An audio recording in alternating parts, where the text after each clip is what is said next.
نحمدہ ونصلی علی رسولہ الکریم اما بعد فاعوذ باللہ من الشیطان الرجیم بسم اللہ الرحمن الرحیم قل ان کنتم تحبون اللہ فاتبعونی یحببکم اللہ آمنت باللہ صدق اللہ العظیم۔ میرے واجب الاحترام قابل تعظیم و توقیر بزرگوں، مسلمان بھائیوں، السلام علیکم ورحمۃ اللہ وبرکاتہ۔ قرآن مجید میں سے ایک آیت مبارکہ تلاوت کی ہے۔ اللہ سبحانہ و تعالیٰ کے حضور عاجز کی دعا ہے، آپ بھی دعا کریں کہ پروردگار عالم عاجز کو اس کا صحیح مفہوم بیان کرنے کی توفیق دیں۔ اللہ سبحانہ و تعالیٰ اپنی محبت دیتا ہے، جسے اللہ پروردگار اپنی محبت کے لیے چنتا ہے، یہ ہے وہ جو اللہ پروردگار اور اللہ کے بندوں کے ساتھ رہنے کے قابل ہوتا ہے۔ کوئی اللہ سبحانہ و تعالیٰ کی محبت سے پرے ہے، جدائی میں ہے، تو یہ پہلا شیطان اور پھر شیطان کے پیروکار ہیں۔ اور جو اللہ سبحانہ و تعالیٰ کی محبت میں داخل ہونے کے قابل ہو گیا ہے، یہ اللہ اور اللہ کے بندوں کے ساتھ ہے۔ یہ پہلا اللہ پروردگار ہے جو محبت دیتا ہے، اور اس کے بعد یہ اللہ تعالیٰ کے نبی صلی اللہ علیہ وسلم کے پیروکار ہیں جو محبت لیتے ہیں۔ اس کے علاوہ غیر ہے، شیطان بھی غیر ہے، اللہ سے دور ہے۔ شیطان کا پیروکار بھی اللہ سے دور ہے، اس نے بھی غیر راہ اختیار کی ہے۔ سچی راہ، سیدھی راہ اللہ سبحانہ و تعالیٰ نے جو ہمیں سنت دی ہے، نبی رسول علیہ السلام کی اتباع دی ہے، وہ ہے۔ یہ اتباع میں داخل ہونے والا سنت کو زندہ کرتا ہے۔ کدھر زندہ کرتا ہے؟ اپنے آپ میں زندہ کرتا ہے۔ جب کوئی سنت کو زندہ کرتا ہے تو یہ ابدی زندگی میں داخل ہوتا ہے۔ یہ بہت بڑی بات ہے، یہ اللہ کے قرب میں داخل ہوتا ہے، اللہ پروردگار کا وصال پاتا ہے، اللہ پروردگار کی مائیت ساتھ پاتا ہے۔ ساتھ کیسے پاتا ہے؟ سنت کو زندہ کرنے میں ساتھ پاتا ہے۔ سنت میں اللہ کا حکم ہے، سنت میں حکم کی تعلیم ہے، سنت میں علم الہی ہے۔ جب کوئی علم الہی کے حصول میں یہ تین کام کرتا ہے، حکم، تعلیم، معلم، اللہ کا بندہ تین کام کرتا ہے، یہ فتابعونی میں داخل ہو گیا ہے۔ یہ ہے جو یحببکم اللہ، اللہ کی محبت کے قابل ہو جائے گا۔ اس کے علاوہ کیا ہے؟ دو ہی چیزیں ہیں اس کے علاوہ۔ ایک صحت ہے اور ایک دعا ہے۔ صحت ہے تو الحمدللہ، صحت نہیں ہے تو دعا۔ یہ دونوں عمل ہیں، اور جو صحت اور دعا مسنون عمل میں رکھتا اور کرتا ہے، یہ ہے جو سنت میں داخل ہونے کی کوشش اور طلب میں ہے۔ مسنون عمل جاننے والا جانتا ہے کہ مسنون عمل کیا ہے، ورنہ عمل کے اندر ہی زندگی گزرتی ہے اور عمل کے اندر کوئی مر جاتا ہے۔ یہ عمل کبھی کسی کو کوئی جنت میں داخل نہیں کرتا۔ یہ تو اللہ سبحانہ و تعالیٰ کی رحمت ہے جو بندے کو گھیرتی ہے، اور ایک دن آتا ہے یہ رحمت والا رحمت ہو جاتا ہے، یہ علم والا علم ہو جاتا ہے، یہ محبت والا محبت ہو جاتا ہے۔ دو ہی تو باتیں ہیں، اتقوا اللہ، تقوی اختیار کرو، اور وَكُونُوا مَعَ الصَّادِقِينَ، اللہ کے بندوں کے ساتھ ہو جاؤ۔ دنیا میں آنے والا جب دنیا میں آتا ہے تو اللہ کے پاک نبی صلی اللہ علیہ وسلم سے اسے مسنون عمل ملتا ہے. مسنون عمل رکھنے والا نابالغ ہے، نابالغ ہے. اور جب کوئی بالغ ہو جاتا ہے تو اللہ پروردگار سے حکم کا مکلف فرما دیتا ہے، اور اب نبی صلی اللہ علیہ وسلم اسے دین دیتے ہیں. نابالغ کو مسنون عمل دیا جاتا ہے جس میں صحت ہے. جب کسی کو صحت دی جاتی ہے تو غذا دی جاتی ہے. جس کی اچھی غذا ہے اس کی اچھی صحت ہے، اور جس کی گندی غذا ہے اس کی اچھی صحت نہیں ہے، بیماری ہے. نبی اکرم صلی اللہ علیہ وآلہ وسلم نے جب ہمیں صحت بخشی تو غذا بخشی ہے. کھجور، کدو مبارک، شہد مبارک، یہ سارے مسنون عمل ہیں. اسی طرح نبی صلی اللہ علیہ وسلم نے ہمیں دعائیں بخشی ہیں جو کہ مسنون دعائیں ہیں. اللہ ہمارے علم میں اضافہ فرما، اللہ ہمارے دودھ میں اضافہ فرما، اللہ پروردگار ہمیں نیک عمل کی توفیق دے. یہ ساری دعائیں ہیں. یہ نبی صلی اللہ علیہ وسلم نے جب ہمیں غذا دی تو صحت عطا کی. غذا کے اندر شرعی عذر ہے، یہ یاد رکھنا. غذا کے اندر شرعی عذر ہے. شرعی عذر حکمی ہوتا ہے کہ اگر تمہیں لقمہ حلال نہ ملے تو اتنا لقمہ حرام کھا لینا جس سے تمہاری جان بچتی ہو، اور اگر جان یا مال کو خطرہ ہو تو کلمہ کفر کہہ دینا اتنا جس سے تمہاری جان اور تمہارا مال بچتا ہو. غذا میں شرعی عذر ہے، اور دعا میں اللہ سبحانہ و تعالی ہمیں شفا دیتا ہے. غذا اگر کھلاتا ہے تو شرعی عذر ہے، اور اگر اللہ پروردگار ہمیں مسنون دعا دیتا ہے تو سنت میں دخول ہے، سنت میں بندہ داخل ہوتا ہے. اللہ ہمارے علم میں اضافہ فرما. غذا کا بھی تو علم ہے نا، شرعی عذر کا بھی تو علم ہے نا. بغیر علم کے نہ شرعی عذر بنتا ہے، اور نہ علم کے بغیر بہترین غذا بنتی ہے. سنت میں ایسے نہیں ہے. سنت میں اللہ پروردگار کا حکم وہی ہے، سنت میں حکم کی تعلیم ہے، اور سنت میں اللہ کا بندہ ہے.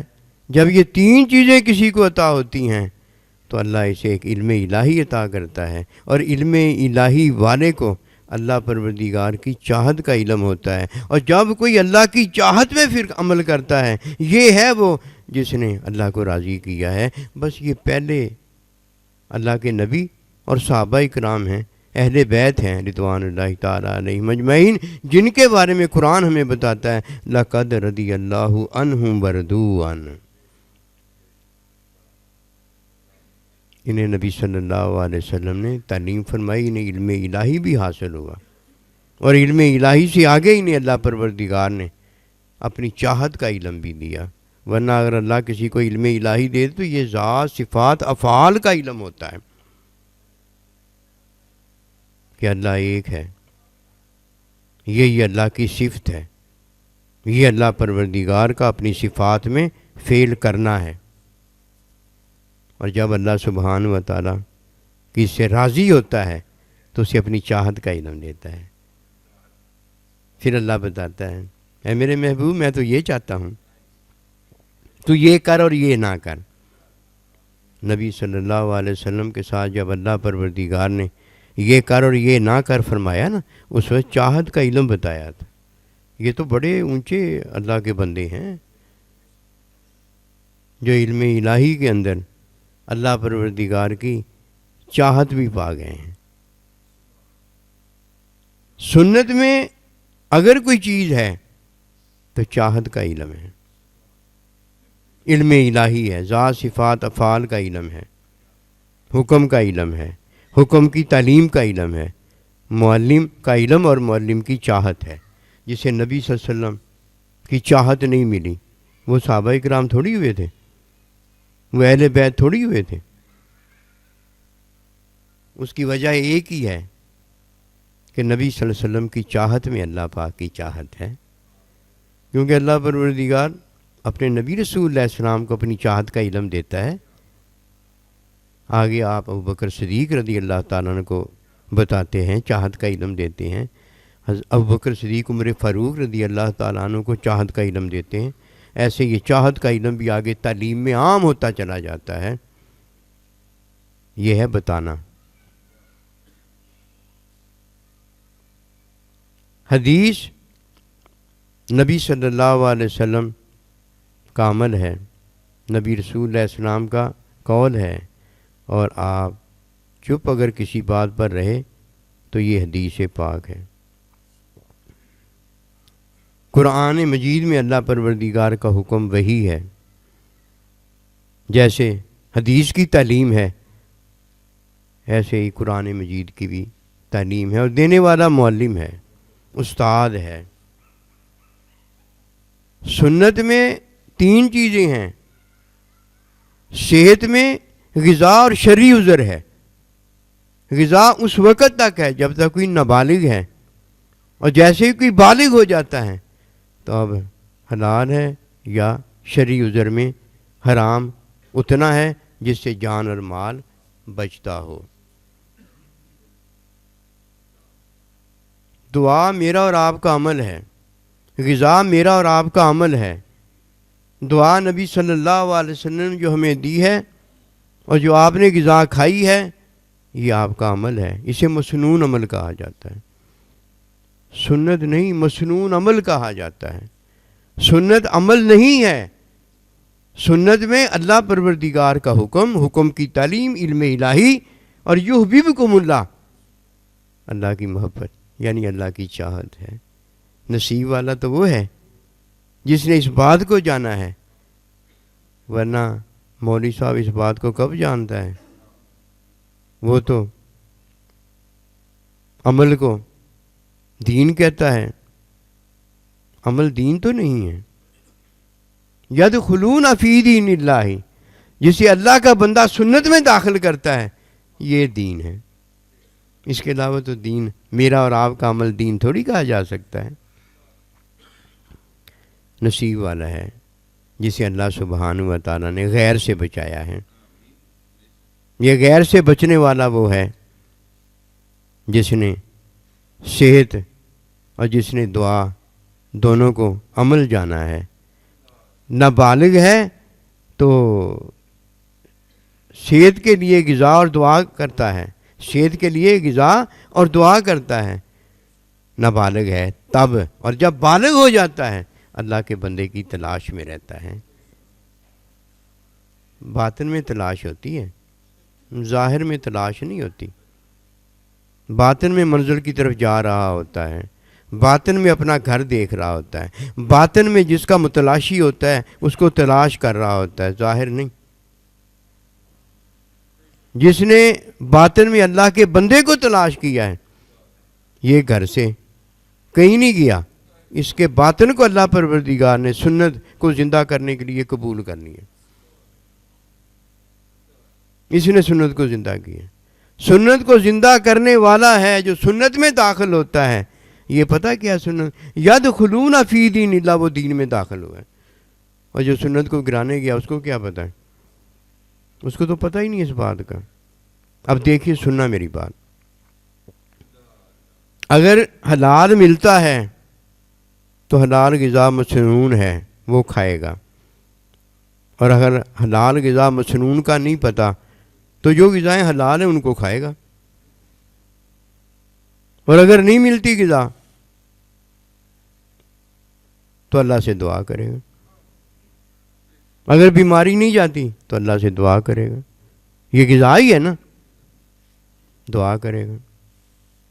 یہ 2 کام کرنے والا جب سنت میں داخل ہوگا تو حکم کی تعلیم اور علم الہی کے حصول میں سارا کچھ کرے گا، ادھر حرام غذا کھانے کی تو ضرورت نہیں ہے نا، وہاں دعا کرنے کی تو ضرورت نہیں ہے نا، اولاد کے لیے تو دعا کی جا سکتی ہے، اولاد کے لیے تو دعا کی جا سکتی ہے، اللہ میرے علم میں اضافہ فرما، تو اس کے لیے تو اللہ مجھے اولاد دے، اس کے لیے تو شادی اور استاد کی تعلیم میں صحبت میں جانا پڑے گا۔ عمل کے لیے دعا کی جاتی ہے، اللہ کے لیے کوئی دعا نہیں کی جاتی۔ اللہ کے لیے کیا دعا؟ اللہ سے تو مانگنا ہے۔ نبی صلی اللہ علیہ وسلم کے لیے کوئی دعا نہیں کی تھی، نبی رسول اللہ علیہ السلام سے دعا لینی ہے۔ اللہ کے بندے کے لیے کیا دعا کرنی ہے؟ بتاؤ نا، کیا دعا کرو گے؟ اس سے لینا ہے، یعنی اس کا مطلب اسے دینا کچھ نہیں ہے کہ میں آیا ہوں تمہیں دینے کے، وہ لیں گے ہم سے کچھ؟ مات ماری گئی ہے۔ تیرا دینا اور ہے، ان کا لینا اور ہے۔ وہ جس سے لیں گے اس سے ہی لیں گے نا۔ تیرے ساتھ ان کا کیا عقد ہے؟ کوئی نکاح ہے؟ تیرے ساتھ وہ رشتہ ہے، وہ تعلق ہے دینے والا؟ تو تو لینے والا ہے۔ اب جب کوئی بیمار ہوتا ہے دعا کرتا ہے، جب کوئی صحت مند ہوتا ہے دعا کرتا ہے، اور جب کوئی سنت میں داخل ہونا چاہتا ہے دعا کرتا ہے اللہ میرے علم میں اضافہ فرمائے، ایسے ہی ہے نا۔ اور جب علم میں اضافہ فرمانے والا مل جائے اب کیا دعا کرتا؟ بتائیے نا۔ سنت کو کوئی جانا ہے، یہ سنت کو وہی جانا ہے جس نے سنت والے کو جانا ہے۔ جو سنت والے کو نہیں جانتا اسے کیا پتہ سنت کیا ہے۔ جب لقمہ حرام کو ہی کھاتا ہے تو دل میں اس کے کیا ہوتا ہے کہ میں لقمہ حرام کھا رہا ہوں، یہ حلال نہیں ہے۔ اور جب کوئی کلمہ کفر کہتا ہے تو اسے پتہ ہوتا ہے میں باہر زبان سے کلمہ کفر کہہ رہا ہوں، دل اس کا ایمان کے ساتھ مطمئن ہوتا ہے، ایسے ہی ہے نا۔ اب باہر غذا ہے، اندر تو غذا نہیں ہے نا، اندر تو ایمان ہے نا۔ باہر عمل ہے، اندر تو عمل نہیں ہے نا۔ اندر کیا ہے؟ اندر حکم ہے اللہ کا، وہی ہے، حکم کی تعلیم ہے، علم الہی ہے، محبوب کی چاہت ہے۔ باہر اس نے کلمہ کفر کا ہے، کب کہا ہے؟ جب جان اور مال اس کا جاتا ہے۔ اندر تو سنت ہے نا۔ اب سنت کو بچانے کے لیے یہ کہتا ہے میں تصویر بناتا ہوں، میں سجدہ کفر کرتا ہوں، یہ تو بچا ہوا ہے، یہ تو دین ہے، یہ تو سنت ہے، یہ تو اللہ پروردگار کا تعلق ہے۔ اس کو کیا ڈر ہے کہ اس کے لیے کوئی کچھ کرے؟ ہاں یہ تو ہو سکتا ہے کہ سنت میں داخل ہونے کے لیے لقمہ حرام کھا لے بندہ، کوئی شرعی عذر کے اندر کوئی کام کر رہے، اب کیا سنت اندر ہے وہ کروا رہا ہے نا، اللہ کا حکم کروا رہا ہے نا۔ اب سنت کو بچانے کے لیے تو باہر بندہ، ایمان کو بچانے کے لیے باہر بندہ یہ کام کرتا ہے کہ اللہ کا حکم ہے، اگر نہیں کرے گا تو ایمان نہیں بچے گا اس کا۔ اللہ نے کہا جان جاتی ہے تو حرام لقمہ اتنا کھا لو۔ اس نے کیا کیا؟ اس نے جان اور مال اللہ کے حکم میں نہیں بچایا، ایمان گیا۔ اور اگر بچا لیا، ایمان ادھر موجود ہے، اسے بچانے والا ایمان موجود ہے، تو اس کو کیا ڈر پڑا ہے کہ تو اس کو بچانا چاہتا ہے؟ میں سنت کو عام کرنا چاہتا ہوں اس لیے میں حرام کھا رہا ہوں۔ وہ تو کوئی بات نہیں، تو کھا لے حرام، سنت کو بچانے کے لیے تو کھا لے حرام۔ سنت کو بچانا پتہ ہے کیا؟ سنت میں داخل ہونا ہے۔ تیری جان بچے گی تو سنت میں داخل ہونے کے قابل ہوگا۔ اب یہ ہے جان بچانا، سنت کو زندہ کرنا ہے، مال بچانا سنت کو زندہ کرنا ہے۔ اور جس کا مال جان بھی بچ رہا ہے اور کہتا ہے میں سنت کو زندہ کر رہا ہوں، ایسے مفتی صاحب کو اور کیا چاہیے؟ ایسے مفتی صاحب کو اور کیا چاہیے؟ دھوکہ ہے، پتہ نہیں ہوتا، سنت عمل نہیں ہے۔ عمل کیا جا سکتا ہے، لقمہ حرام کھایا جا سکتا ہے، کلمہ کفر کہا جا سکتا ہے، لیکن سنت میں داخل ہونے کے لیے کہا جا سکتا ہے۔ اگر کوئی یہ کہتا ہے کہ میں سنت بچانے کے لیے لقمہ حرام کھا رہا ہوں، سنت تو بچی ہوئی ہے، وہ تجھے بچا رہی ہے۔ ایمان بچا ہوا ہے وہ تجھے بچا رہا ہے، اللہ بچا ہوا ہے وہ تجھے بچا رہا ہے۔ لیکن فتح بیونی کے اندر یہ ساری باتیں ہیں۔ پہلے غذا ہے اور دعا ہے۔ جسے غذا اور دعا کا نہیں پتا اسے بیچارے کو کیا پتا۔ غذا نابالغ میں ہے، جب وہ بالغ ہو جاتا ہے پھر حکم کا مکلف ہو جاتا ہے، اب سنت میں داخل ہو گیا، اب وہ تعلیم میں داخل ہو گیا، علم الہی میں داخل ہو گیا، محبوب رب العالمین کی چاہت میں داخل ہو گیا۔ پھر اللہ فرمائے نا یحببکم اللہ، پھر میں اس سے محبت کرتا ہوں۔ اپنی چاہت والوں سے تو اللہ محبت کرتا ہے نا۔ عطا بڑی ہے جو اللہ اپنے بندوں پر کرتا ہے۔ اس لیے اگر کوئی لقمہ حرام کھاتا ہے تو شرعی عذر میں کھایا جا سکتا ہے، تاکہ یہ بچا رہے اور سنت کو بچانے کے قابل رہے۔ سنت کو جب کوئی بچاتا ہے تو اپنے ایمان کو بچاتا ہے، سنت کو جب کوئی بچاتا ہے یعنی زندہ کرتا ہے تو سنت کی تعلیم پر عمل کرتا ہے۔ یہ اس کا باطن ہے، اس کا ظاہر نہیں ہے۔ ظاہر کیا ہے؟ کسی کا عمل ہے، ظاہر کسی کا عمل ہے۔ نبی صلی اللہ علیہ وسلم نے جب کوئی عمل پسند فرمایا، کھانا پسند فرمایا، پینا پسند فرمایا، لیٹنا پسند فرمایا، جاگنا پسند فرمایا، یہ ہے مسنون عمل۔ اور غذا کے لیے جب دعا فرمائی، علم کے لیے جب دعا فرمائی، یہ کیا مسنون عمل ہے، ہم بھی یہ کرتے ہیں۔ اس کے بعد اگر شرعی عذر آ جائے تو پھر حکم مانتے ہیں۔ حکم حلال ملتا ہے تو شرعی عذر کوئی نہیں ہے، صحت ملتی ہے تو بیماری کی دعا کوئی نہیں ہے، اور جب کوئی حرام میں پڑتا ہے شرعی عذر ہے تو حکم ہے اتنا کھا سکتا ہے، اور جب کوئی حرام میں پڑتا ہے شرعی عذر کے بغیر یہ غیر ہے۔ یہ کیا ہے؟ غیر ہے، نہ یہ اللہ کا حکم ہے، نہ یہ حکم کی تعلیم ہے، نہ یہ معلم ہے، نہ یہ اللہ ہے۔ یہ کون ہے؟ حرام کیا ہے؟ غیر ہے۔ اس نے غیر کیوں اختیار کیا؟ اس نے حرام کیوں اختیار کیا؟ لقمہ حرام کھا لیتا، تصویر جاندار کی بنا لیتا، کس کے لیے بناتا؟ سنت میں داخل ہونے کے لیے بناتا، کہ جان اور مال کی حفاظت کے لیے کتا رکھنا جائز ہے، جائز ہے، رکھ سکتا تھا۔ اور اگر کہ میں نے سنت کو بچانے کے لیے کتا رکھا ہے، ایمان کو بچانے کے لیے کتا رکھا ہے، پاگل ہو گیا۔ حرام کو تو نکالنا ہے، حرام کو تو ختم کرنا ہے۔ سنت یہ زندہ ہو رہی ہے، مفتی صاحب مولوی صاحب یہ سنت زندہ ہو رہی ہے۔ پتہ ہو تو پھر اسے پتہ ہو نا، پتہ نہیں ہے اس بات کا۔ سنت زندہ کرنے والا جب شرعی عذر ہوتا ہے تو اس کا حکم مان لیتا ہے، کیونکہ سنت میں جو داخل ہونا ہے، حج پہ جو جانا ہے، عمرے پہ جو جانا ہے، اپنے مکان کی رجسٹری کروا کے مال کو جو بچانا ہے، شناخت جو کرنی ہے، پتہ تو لگے نا یہ فلانا ہے فلانا ہے، شرعی عذر ہے۔ شرعی عذر میں سنت اسے حکم دے رہی ہے،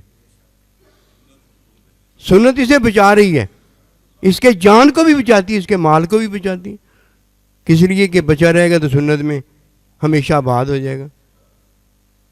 یہ ہے یدخلون فی دین اللہ، وہ دین میں داخل ہوتے ہیں۔ اور اگر کوئی شرعی عذر میں لقمہ حرام نہیں کھاتا، جان چلی جاتی ہے، تو اس نے سنت کو تو مانا ہی نہیں۔ کیوں مر گیا؟ جب اللہ نے حکم میں اسے بتایا تھا کہ حرام کھا سکتا ہے، کلمہ کفر کہہ سکتا ہے، سنت اسے بچا رہی ہے، یہ سنت کو زندہ کرنے چلا، بچانے چلا۔ وہ نہیں ایسی بات نہیں ہے۔ سنت یہاں زندہ ہی ہے، اور ہمیشہ سے زندہ ہے، اور ہمیشہ زندہ رہتی ہے۔ اور جب ہمیں زندہ رکھتی ہے تو اب ہم نے سنت کو زندہ کیا ہے۔ اب پتہ چلا سنت کو زندہ کرنا کیا ہے، یعنی سنت ہمیں بچاتی ہے، ہم بچ گئے ہیں، اب ہم نے سنت زندہ کی ہے نا۔ ورنہ کون سا قبرستان ہے جدھر سنت وفات پا گئی اور ہم اسے زندہ کرنے گئے؟ کوئی ہے ایسا قبرستان؟ پاگل ہو گئے، مت ماری گئی ہے۔ فتح بیونی یہ بتاتی ہے سنت زندہ کس نے کی ہے؟ جو دین میں داخل ہوا ہے اس نے سنت زندہ کی ہے۔ اللہ سبحانہ و تعالیٰ نے پھر حرام کو غیر بتایا ہے۔ اب جب کوئی شرعی عذر کے اندر ہوتا ہے تو حرام غیر نہیں رہتا، اللہ کا حکم آ جاتا ہے، اور جب اللہ کے حکم میں کوئی داخل ہوتا ہے تو تعلیم کے اندر معلم استاد آ جاتا ہے، اللہ کا بندہ آ جاتا ہے۔ اب دیکھیے دین پورے کا پورا ہے ہی لا الہ الا اللہ محمد رسول اللہ، اللہ ہے اور اللہ کا بندہ ہے، اللہ ہے، اللہ کی چاہت ہے۔ یہ اللہ کی چاہت لینے والا کون ہے؟ اللہ کا بندہ ہے۔ اللہ کے بندے نے چاہت لی ہے، جو اللہ پروردگار نے پھر اپنی چاہت بتائی ہے۔ علم میں ذات صفات افعال کا علم ہوتا ہے، اور جب محبوب رب العالمین اپنی چاہت خود بتاتا ہے، اے میرے محبوب صلی اللہ علیہ وسلم آپ نے یہ ایسا کیوں کیا، ایسا کریں، اے میرے محبوب آپ کی چاہت یہ ہے کہ خانہ کعبہ کی طرف آپ کا منہ، میں بھی وہی کر دیتا ہوں۔ یہ آپس کی باتیں چاہت کی باتیں ہوتی ہیں، یہ رات کی باتیں دن کو نہیں کی جاتی، کیوں؟ جس کے ساتھ وہ بات ہوئی ہے بس وہی چاہت کے قابل ہے، دوسرا ہوتا نہیں۔ اللہ ہمیں دین میں داخل فرمائے اور ہم نبی رسول کی سنت میں اپنے آپ کو ابدی زندگی کے قابل کریں۔ وما توفیقی الا باللہ۔